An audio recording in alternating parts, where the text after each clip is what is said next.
આદિવાસી એટલે શું? આદિવાસીઓની સંસ્કૃતિનો દિન, દરેક આદિવાસી સમાજની બોલી, રહેણી કરની, પરંપરા, રહેઠાણ, પહેરવેશ જુદા જુદા જોવા મળે છે. આજે 9મી ઓગસ્ટ વિશ્વ આદિવાસી દિવસ. આ દિવસે સમગ્ર વિશ્વમાં આદિવાસી સમાજ અલગ અલગ રીતની ઉજવણી કરે છે. ગુજરાતમાં પણ 15% વસ્તી આદિવાસીઓની છે. આશરે 1 કરોડ વસ્તી ધરાવતા આદિવાસીઓના જુદા જુદા સમુદાય આવેલા છે. પરંતુ દરેક સમુદાય મૂળ પ્રકૃતિ સાથે જોડાયેલો છે. આદિવાસીઓને પ્રકૃતિ પૂજક સમાજ ગણવામાં આવે છે. દરેક આદિવાસી સમાજની બોલી, રહેણી કરની, પરંપરા, રહેઠાણ, પહેરવેશ જુદા જુદા જોવા મળે છે. અંબાજીથી લઈને ઉમરગામ અને છેવાડેના ડાંગ સુધી આદિવાસીઓની વસ્તી આવેલી છે. જેમાં ડાંગ જિલ્લાના આદિવાસીઓ સૌથી જુદા પડે છે. ક્વિઝ બેન. આદિવાસીઓની સંસ્કૃતિનો દિન, દરેક આદિવાસી સમાજની બોલી, રહેણી કરની, પરંપરા, રહેઠાણ, પહેરવેશ જુદા જુદા જોવા મળે છે. આહવા 3 વર્ષ પહેલા દરેક આદિવાસી સમાજની બોલી, રહેણી કરની, પરંપરા, રહેઠાણ, પહેરવેશ જુદા જુદા જોવા મળે છે. ડાંગ આહવા, ડાંસ આહવા, દિવ્ય ભાસ્કર. આજે 9મી ઓગસ્ટ વિશ્વ આદિવાસી દિવસ. આ દિવસે સમગ્ર વિશ્વમાં આદિવાસી સમાજ અલગ અલગ રીતની ઉજવણી કરે છે.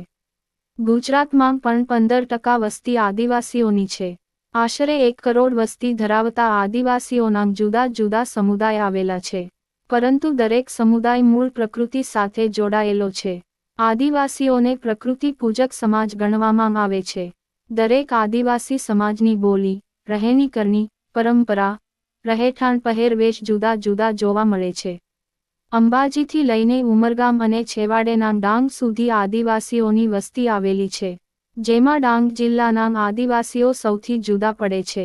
ગુજરાતમાં સૌથી વધુ આદિવાસી વસ્તી ડાંગ જિલ્લામાં આવેલી છે. અહીં 98% આદિવાસીઓ વસવાટ કરે છે. ડાંગના આદિવાસીઓની બોલી મરાઠી અને ગુજરાતી ભાષાની મિક્સ બોલી કહેવાય છે. જેને ડાંગી ભાષા તરીકે ઓળખવામાં આવે છે. ડાંગ જિલ્લાના આદિવાસીઓ પ્રાચીનકાળથી પ્રકૃતિ પૂજક છે. તેઓ વર્ષોથી પ્રકૃતિ ઉપર નિર્ભર રહેતા આવ્યા છે. ડાંગી માનવી પ્રકૃતિ સાથે રહી પ્રકૃતિની પૂજા કરે છે. જંગલ અને પહાડી વિસ્તારમાં રહેતા આદિવાસીઓ હવે મુખ્યધારા સાથે સંકળાયેલા છે.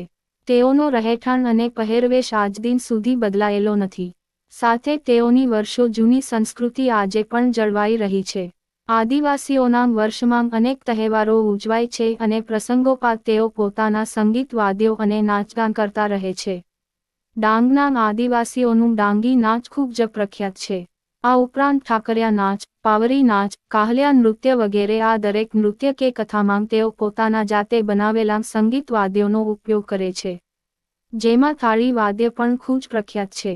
જે શુભ અને અશુભ બંને પ્રસંગે વગાડવામાં આવે છે. લહાનબરડા ગામના થાળી વાદક શિવાભાઈ લહરે જણાવે છે કે તેઓના બાપ દાદાથી ચાલી આવેલ પરંપરાને તેઓએ જાળવી રાખી છે અને આદિવાસીઓના પ્રસંગોપાત થાળી વાદ્ય વગાડવું જ પડે છે.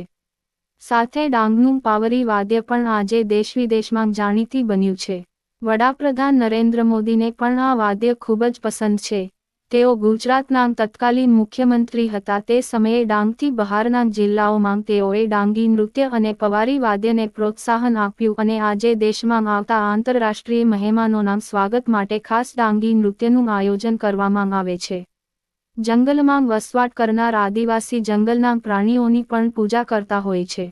જંગલ ઉપર નિર્ભર રહેનાર આદિવાસીના ઘર જંગલની વસ્તુઓમાંથી જ બનેલા હોય છે. વાંસ, સાગી, લાકડા, માટીનું લીપણ કરી તેઓ પોતાના ઘર બનાવે છે. સ્થાનિક આદિવાસી રેશમબેન ભાસ્કરભાઈ નિકુળિયા જણાવે છે કે તેઓ વર્ષોથી કાચા મકાનમાં રહેતા આવ્યા છે. માટી અને છાણથી લીપણ કરેલા ઘરમાં રહેવાનું તેઓને પસંદ છે. સાથે જ જૂની પરંપરાને તેઓ વળગી રહ્યા છે અને તે પરંપરા જ તેઓને પસંદ છે. તેઓના ખોરાક નાગલી અને અડદની દાળ છે. તેઓ લોટ પણ હાથ વડે દળી શકાય તેવી ઘરઘંટીમાં દળે છે. આદિવાસીઓ જંગલની પેદાશો ઉપર નભે છે. અહીંના સ્થાનિક લોકો જંગલમાંથી મળતી પેદાશ ઉપર નભે છે અને જંગલમાંથી જ તેઓ રોજગારી મેળવે છે. પોતાના જરૂરિયાતની વસ્તુઓ તેઓ જાતે જ બનાવતા હોય છે. ડાંગ જિલ્લામાં હોળી પછી ડાંગ દરબાર એ મુખ્ય તહેવાર માનવામાં આવે છે, જેની લોકો આતુરતાથી રાહ જોએ છે. ખરેખર આદિવાસી સમુદાયના ડાંગીજનોને પરંપરાગત